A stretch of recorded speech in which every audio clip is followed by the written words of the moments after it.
Hey everyone, Assistant Narrator Richardson here. And this isn't an SCP document. What? This is from Wilson's Wildlife Solutions. Apparently it's a group of interest, where all critters are welcome. I would ask my higher ups what's going on, but they would never answer me anyway. Anyway, let's get started, shall we? Critter Profile, Bakugo. Name, Bakugo. Species, hybrid of Tapirus indicus, Malayan tapir, and Tapirus yumakai, Greater Baku. Primary caretaker, terrestrial team, William Hendricks. Diet, berries, fruits, aquatic plants, and dreams. Housed, Wilson's Wildlife Centre, Enclosure 12. Creature features. Bakugo is a one-of-a-kind hybrid between a run-of-the-mill Malayan tapir and a Greater Baku, a type of Japanese yokai, which is best known for its ability to eat dreams. In reality, this is a complex chemical and magical process, which involves a special organ only found in Baku and in Bakugo, that allows it to derive energy from halting human REM sleep. However, due to the fact that he's a hybrid, he can also derive nutrition from things a Malaysian tapir would normally eat. Bakugo is a bit standoffish, but he'll eagerly eat an apple out of your hand, or a nightmare out of your brain. Bakugo here was rescued from an illegal zoo in Eventide, Oregon, a large nexus near Bend, known for the perpetual nighttime that blankets it. It hasn't seen sunlight since before 1914. Back in 2015, along with several other critters. While the majority of them have been returned to their native habitat, Bakugo was born in captivity and would have extreme difficulty surviving in the wild.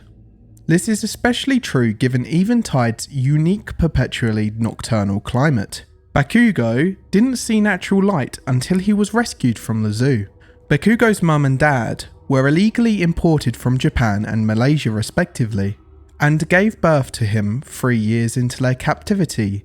During this time, Bakugo's mum, Yumi, was severely malnourished due to the fact that Greater Bakus can only eat dreams, and not many people were willing to sleep in an enclosure containing a potentially aggressive pair of animals. Some conservationists, who were part of the Unaroi Collective, a collection of dreaming individuals who create a collective unconscious while asleep.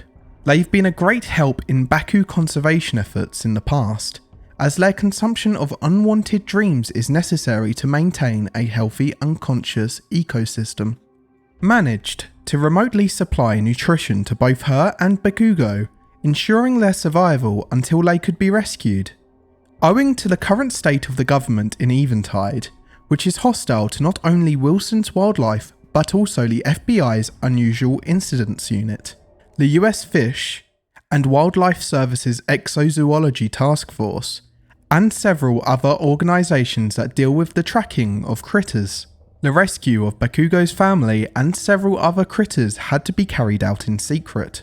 We had help from quite a few places, and despite having a bit of a shaky retrieval, all 52 animals at the zoo were successfully rescued.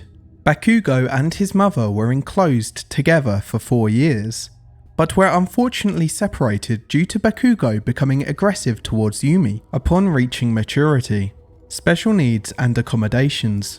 Like all Malayan tapirs, Bakugo has poor eyesight and has to navigate based on smell and hearing.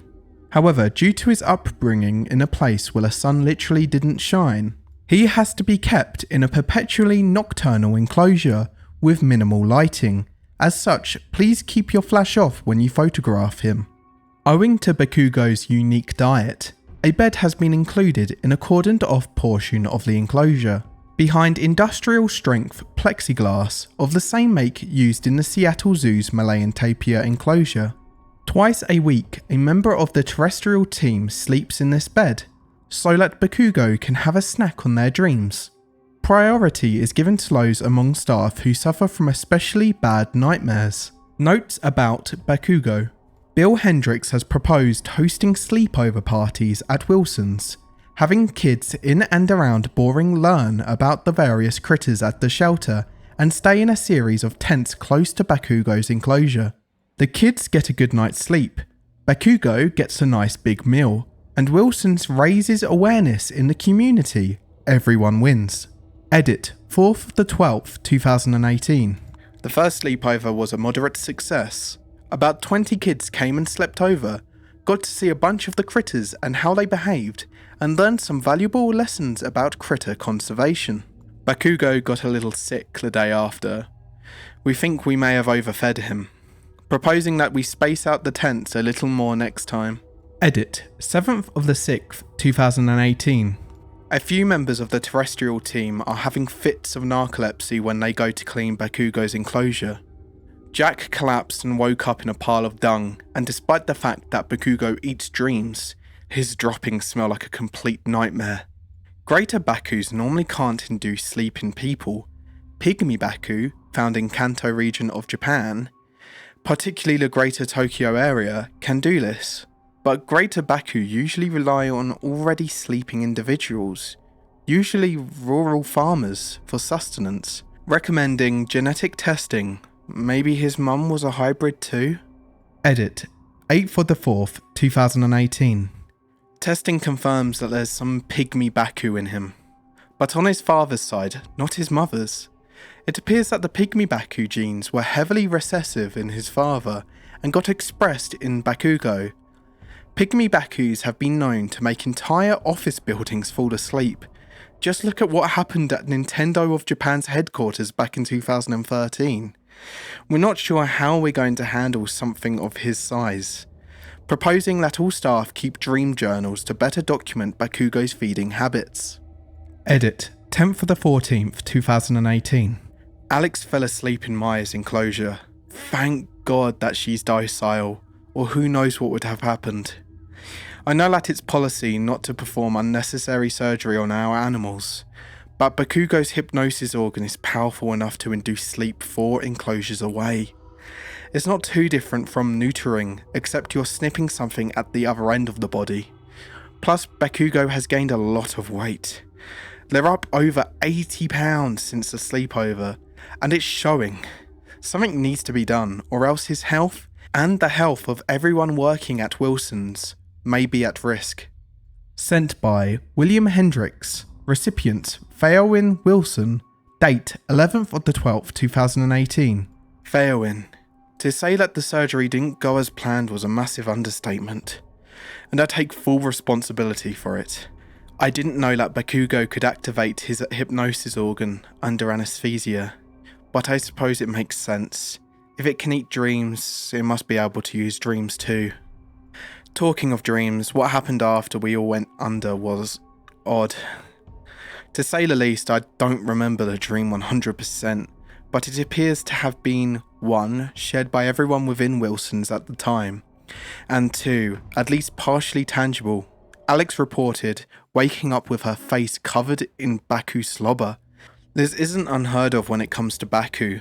Of course, if anything, I'm surprised it didn't happen sooner.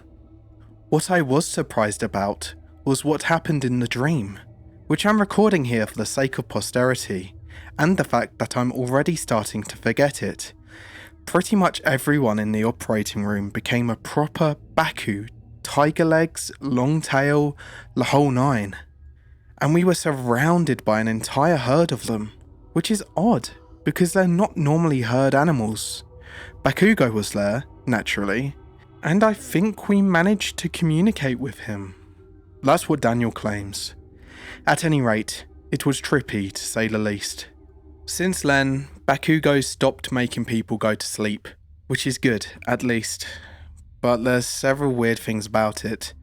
Not only was it a tangible dream, but the camera which we were using to film the surgery, have to keep everything recorded for the sake of the legal team after all, stopped working while we were all dreaming. The footage was largely corrupted, but we did manage to rescue a few frames, one of which is attached below. I realise we deal with the unexplainable and weird all the time, but this is a whole other level. William. Well, I knew there were some conservationists out there that were collecting the anomalous animals out there and making sure they're okay. Thank goodness they rescued the tapir though. I love tapirs. Bakugo. If it looks like a normal tapir, which it does.